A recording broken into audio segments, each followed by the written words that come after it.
on, guys, and welcome back to Scents of South Jersey with me, Kellen, for another fragrance video. So today I've got a list for you. This is going to be a list of 7 fragrances that nobody is really talking about on YouTube. So give or take a few that I have maybe mentioned before on some previous lists or videos a long while back, or maybe a few other YouTubers. Maybe someone like Mr. Smelly might be one because he's obviously into classics, but these are ones that just don't come up. And I've got some newer stuff in here, stuff that have never been on my channel, stuff that are actually relatively modern, all things considered, to what the type of fragrances I normally review. But before we jump into this list of 7 unknown or untalked about fragrances, if you haven't done so already, make sure to subscribe to the channel. If you have an Instagram, check out my Instagram page for the channel. It's Scents of South Jersey. I'll post photos of fragrances from my collection, do Scent of the Day story posts, and you'll get news and updates on the YouTube channel, like when the next video is going to drop. Also, if you have a TikTok, go ahead and check out Sabro88. That is my TikTok, non-fragrance related though, just as a heads up. And of course, as I've been mentioning, if you're interested in purchasing fragrances directly from my collection, these are rare, vintage, discontinued, or just other fragrances I featured on this channel, you can do so by checking out my Mercari page. Again, the link to that page will be in the description. The Mercari page is for fragrances that are in my collection that I'm just no longer wearing, and I'd rather somebody else enjoy them than them just collecting dust. It helps me be able to get in new fragrances. I kind of use that as my fragrance budget, because if I can sell ones I have to get different ones I want to review, that works out for us all here too. So let's not waste any more time and let's jump into this list of 7 unknown fragrances.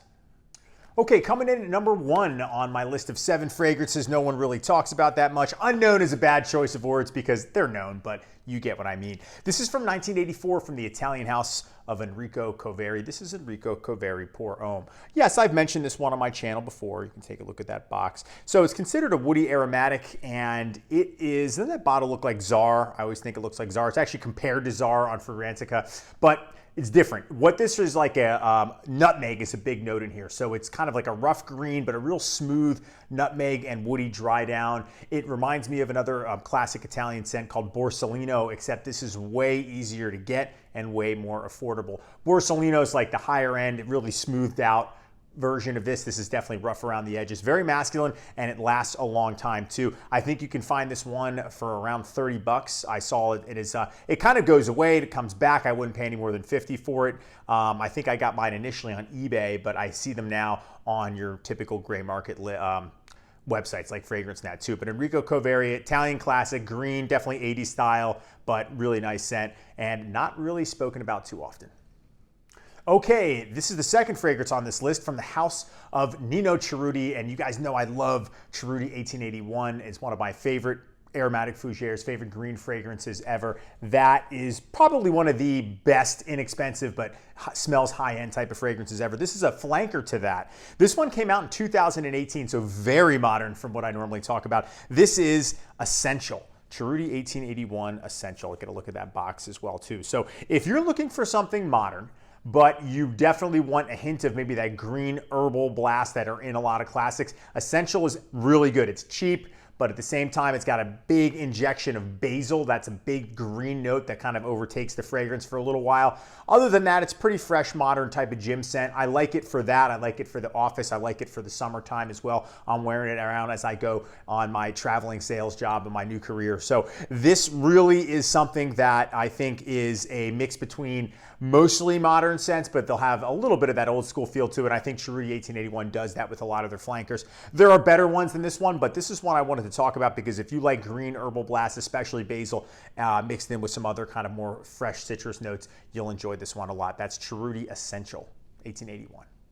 Okay, so fragrance number 3 on this list, and to be fair, I'm sure it was talked about when it was released. It was released in 2014, but I think it's been discontinued due to the fact that it may have some ingredients that just are not gonna gel well with some people, and they may be allergic to it. This is from the house of Hermes. This is Terre d'Hermes Eau Très Fresh. So I got this after reading the polarizing reviews on Fragrantica. Some hated it, some said it was challenging, and I agree it's challenging, but I really ended up loving the fragrance. And then some people absolutely liked it. So as soon as I read that, I was immediately interested. So it is a really lemon rind, citrus rind fragrance.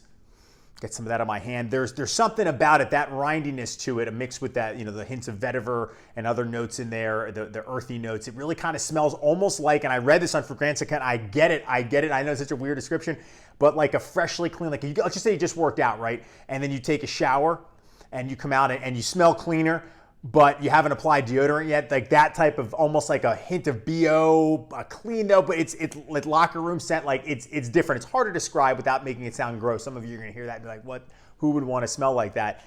But it's just the citrus rind, and that does go away. However, I think that's all part of what makes this smell so unique and so nice and definitely masculine and different, very different from a lot of things that have come out in 2014 too. So I haven't tried with the other one, the more recent one. I think it came out like last year, Eau Givre, but I got this big 6.7 ounce bottle and I plan on using it. I really like this one. It's Terre d'Hermes Eau Très Fraîche.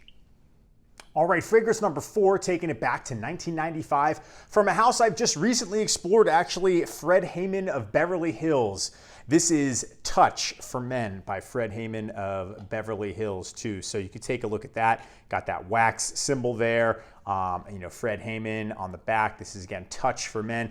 I always appreciate that logo on the inside of the box. I think that's cool when it's mixed in with the French wrapper there too. So back to the fragrance, really classic barbershop style. This reminds me of, spray some here on my arm. It smells like a richer Brut for men. It definitely takes its samples from that style Brut, that lavender and that talcum powder. Very masculine, very classic, very clean, fresh, barbershop smelling. This might be what vintage Brut smelled like because it's stronger and richer than, say, the Brut that I have in my kind of like that square spray bottle. It smells a little bit more thicker than that, almost a little stuffier, but in a good way. Really nice, really masculine, really inexpensive. Was able to get this one for, I think, $17. This is a 50 ml, but I'm sure they have a larger size too. I've seen 2 different bottles, one with the silver cap. This one has a black one. I'm not sure which one's older. Doesn't really matter to me unless there's a huge difference in the scent, and maybe you guys can tell me. But Fred Hayman Touch for Men, 1995. It says amber spicy, but it's that lavender talcum powder barbershop. Just think Brut, but just on steroids. Okay, the 5th fragrance on this list. This one is from 1984. I've definitely talked about this one before, but see, nobody else does, and I don't know why. This is from Lacoste. This is Lacoste Original. So look at this behemoth of a 200 ml splash bottle. So here, you can see the bottom of this one. So recently, I've noticed that the prices for this have shot through the roof. I was buying 50 ml spray bottles for 25, 30 bucks.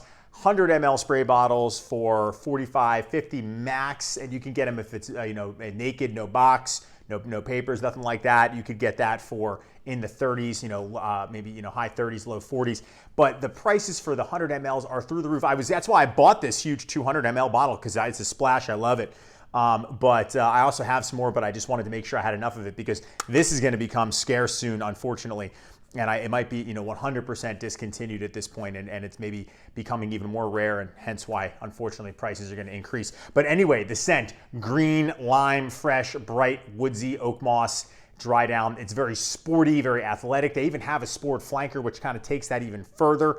But that's harder to find than this one. This one is, again, they're still out there. It's just going to cost a little bit more money than it did, say, 2 years ago. And I did make a full review on this if you wanted to check it out. But anyway, this scent is so 80s, just from a different time. The country club, the tennis courts, the clay courts, the wooden racket, the white shorts. This is what that reminds me of. If you're doing that, you have Lacoste just waiting for you in your locker room. It's a very just clean scent, masculine scent, green scent, easy to wear, great daily wear, great athletic wear if you wanted to use it for that, or office. It works in all those situations. And it's just so quintessentially, I think that like the brand could have made a more perfect scent for itself. Definitely check this one out.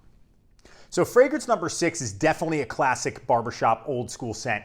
Not so much here in America, from what I understand. I mean, you can get it. Obviously, I got it. I got a full review on this one too, I think about 2 years back. So if you want to check that out, this is Sear by Irish Moose. So Sear by Irish Moose. You can take a look at the box here. So where, Brut or Cano or Pinot Clubman, when those may have been more what would be here in the United States, this apparently was bigger in the European continent from what I've read, and it's a very sharp green herbal, very, very sharp and spicy, lavender, and I know it's got coriander notes in there too. So it's sharp. Less is more with this one. It smells amazing in the air, but if you spray it on your skin and you bring your nose right up to it, maybe a little bit harsh if it's your first time, so don't overdo it. And it's very, very soapy as well too. But just talk about clean, fresh shave, just masculine, classy scent, classic scent. This stuff, it smells so good.